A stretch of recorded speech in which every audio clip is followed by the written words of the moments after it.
Awesome. So let's just start with kind of a brief intro, who you are, what you do in the world, whatever good stuff you want to share about you, and your name, obviously.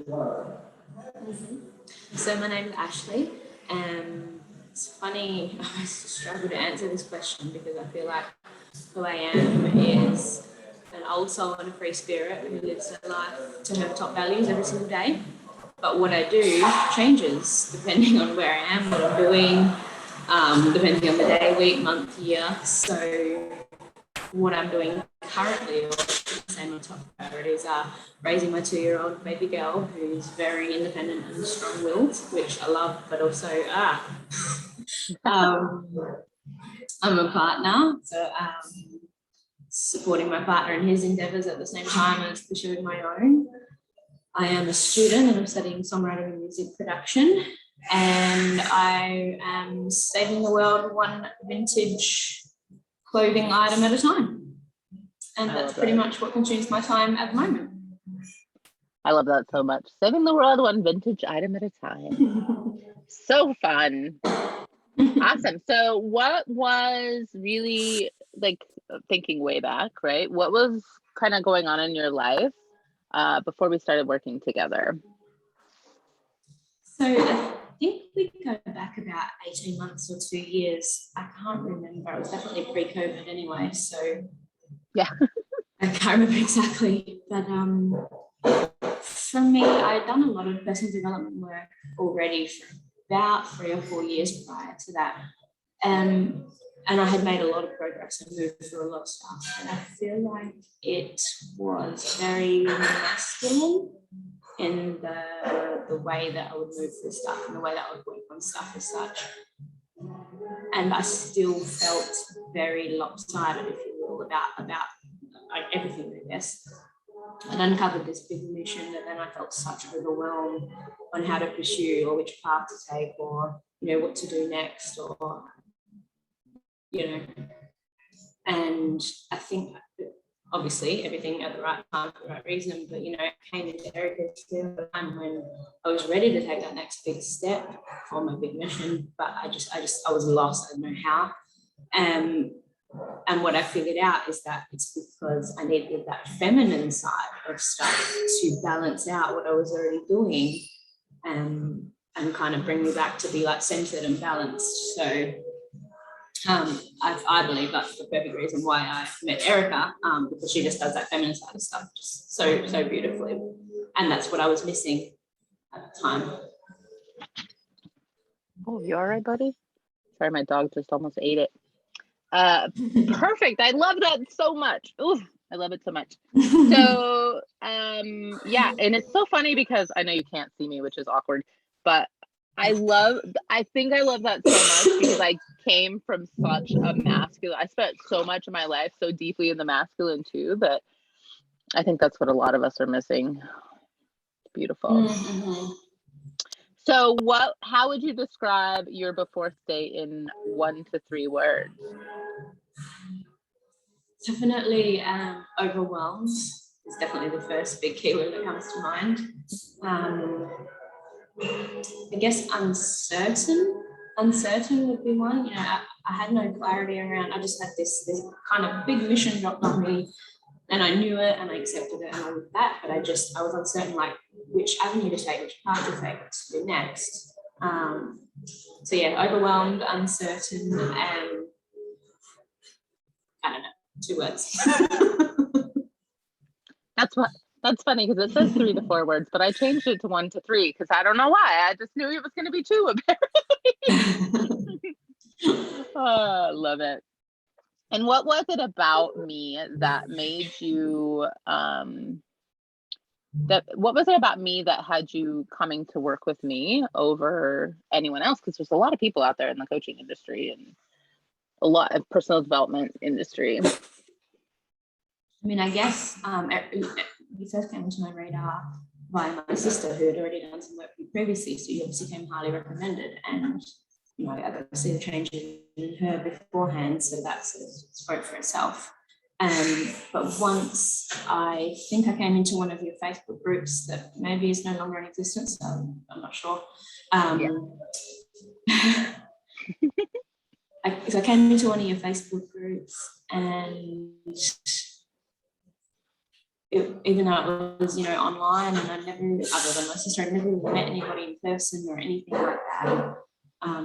It just felt like such a safe space, I guess, to be open and honest, and talk about things that you might not feel you're able to talk about with your usual, family or crowd or friends or whatever. And I guess looking back now, I'm kind of having a realization that I was trusting my intuition, that was, the place for me to be. And then I was thinking a lot about this last night, about how I ended up working with you further. And I think it was like my first thing was that I won a scholarship from one of your programs. And I can't remember what the question was, but you had to write in, a bit like an essay, your answer, your application. And I remember, I was in Bath at the time, I remember thinking of writing my application, I remember thinking okay, it's time to really go big or go home. I need to, I know my story, I know my fears, I know my doubts, my insecurities, all of that. And I just knew, even though I'd worked on it previously in that masculine field that I was talking about, I just needed to open it up further and get through it further, for want of a better word. So I was like, this is it, go all in, be open, honest, brave, courageous, and super vulnerable. I'd experienced some pretty traumatic things, 7 years ago, that, ultimately has formed part of my big mission, and, happened for a reason, and I'm very grateful that it did. And I just remember thinking, this is it, this is my chance to, there were things that I perceived as sort of holding me back in some way, shape, or form. So I thought, well, if I can't even be vulnerable with, a couple of people in a safe space, how am I going to do it to the entire world? So I look at it really as like a training platform, if you will, for being able to step in that in a much bigger sense that I'm doing now, and that I will do even more so in the future. So I think, and I won that scholarship, and that's how I started working there, and I've gone on to do other work as well. But as soon as I hit submit, I just knew, I knew that I would win that, because I'd been vulnerable and open, and I just trusted that the universe had my back. And it, so, I know, it gives me good feels. Sorry. And I don't remember word for word. I don't even really remember the gist of what you wrote, but I do remember that it was a no-brainer. I read your application, it was like, yeah, this is obviously the person who wins. You blew me away. And I that is exactly what it took, and exactly why you won. And we should go back and read that. I might have to find that. So I can go back and read it again. I have it somewhere, I'm sure. So good. Okay. It'll still be in your email folder or something. Yeah, for sure. My 30,000 emails I have or something. Probably unopened. There are very many that are unopened for sure. So let's talk a little bit about, or let's go into a little bit about, we talked a bit about what was going on before, but can you talk a little bit about what it was like to work with me and what went on during the process? Yeah, so like most things, any preconceived notions you have about something are usually wrong, in a good way. Like I said before, the work that I had done previously in the personal development field was very masculine driven, and it was great, but it was really missing the feminine side completely. I think the whole point of it.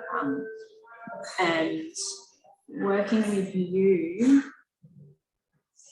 I feel like had a balance of masculine and feminine within itself anyway, but it is definitely more, with the processing thing, it's definitely more feminine driven. So for me, that really balanced me out. So that's what I have for it from the get-go.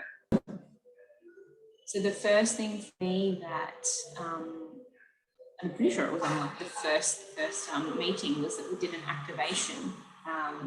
You guys, whoever's watching this may or may not know what activations are yet, but for me, I wanted to meditate before, but I really struggled. So, and that I didn't really know what I was doing, but learning these processes was like straight away, I was like, yep, this is it.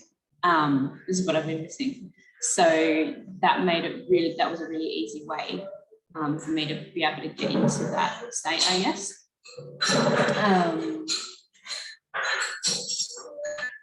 And I mean, yeah, just the support from the community, that was good. Like a lot of the stuff was sort of group sessions, which I think is much more valuable because you sort of get to see what other people are experiencing and how they're overcoming and working through their stuff. Whereas you just in one-on-one type work, which is also, you know, obviously valuable, but because you go away and do your own stuff anyway. But I think having that support from a group is really important, and helps, especially those people with sort of fears and anxieties, to sort of realise that they're not the only one and that everyone's really going through the same shit in a different way. So yeah.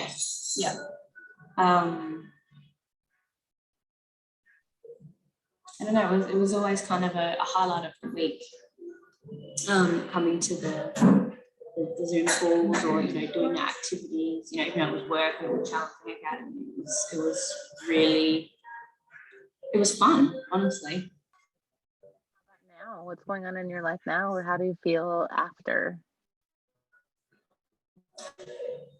So after, I still feel overwhelmed, but it's a different kind of overwhelm. It's a good overwhelm because I guess I've learned the tools and the skills to be able to know what is the next right step, and to know how to take the action on it. And while still feeling that overwhelmed, because you know that growth and comfort can't occupy the same space, so you still feel overwhelmed about things, but you know ways to manage it, you know ways to move with it, and even use that on the journey, I guess. So I've finally joined a private institute, and so now I'm studying writing music production, which is something I wanted to do for a long time, but I just couldn't, because, well, not that I couldn't right now, you know, that whole time excuse, I suppose, because, you know, I've got a 2-year-old, but I just thought, you know, and my sister's done a lot of work on this, you know, but as mothers, like you can lose yourself in your sense of identity and their sense of who you are, if you're too busy and preoccupied, rightly so, you know, being a mother. But I think it's just super important that actually I set an example and that I'm a role model for my daughter, who, you know, I'm sure she'd rather see her mum in her dreams, and that's right, instead of giving up or using as an excuse. That's just kind of how I think anyway. Yeah, I have started my online business, which I actually did about 6 years ago, and then I don't even know why I stopped, but so I'm back doing that, which I love. And even though this has all come about in, let's say, probably the last 3 to 6 months, it's all been kind of like, there's way further to go, but this is the end, if you will, the end result, I believe, of the work area to get to where I am. You know, the confidence and courage to actually go through it and to do the things that I want to do. And yeah, all the skills and tools along the way to keep moving along, if you will. And then the last question is, what would you say to anyone considering working with me?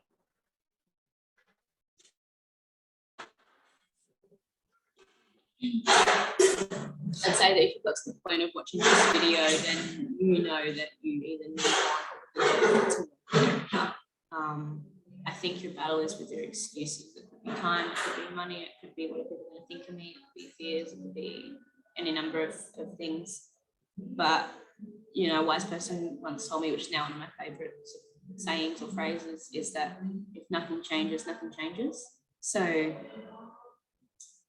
you know, I think we create our reality. So you are where you are because of all of the decisions that you've made up until now, pretty much, all of the actions that you've taken. So, you know, people end up, I guess, you know, if you're watching this video, you have a very different story to mine probably of how you got here. But I guess no matter what it is, like, no matter your age or, you know, your race, gender, culture, religion, financial status, social status, I think we could all really do, I'd say, take action to pursue our real goals and dreams instead of just whatever we've been doing up until now that we're not happy with. So yeah, I think if you're watching this, you know what to do.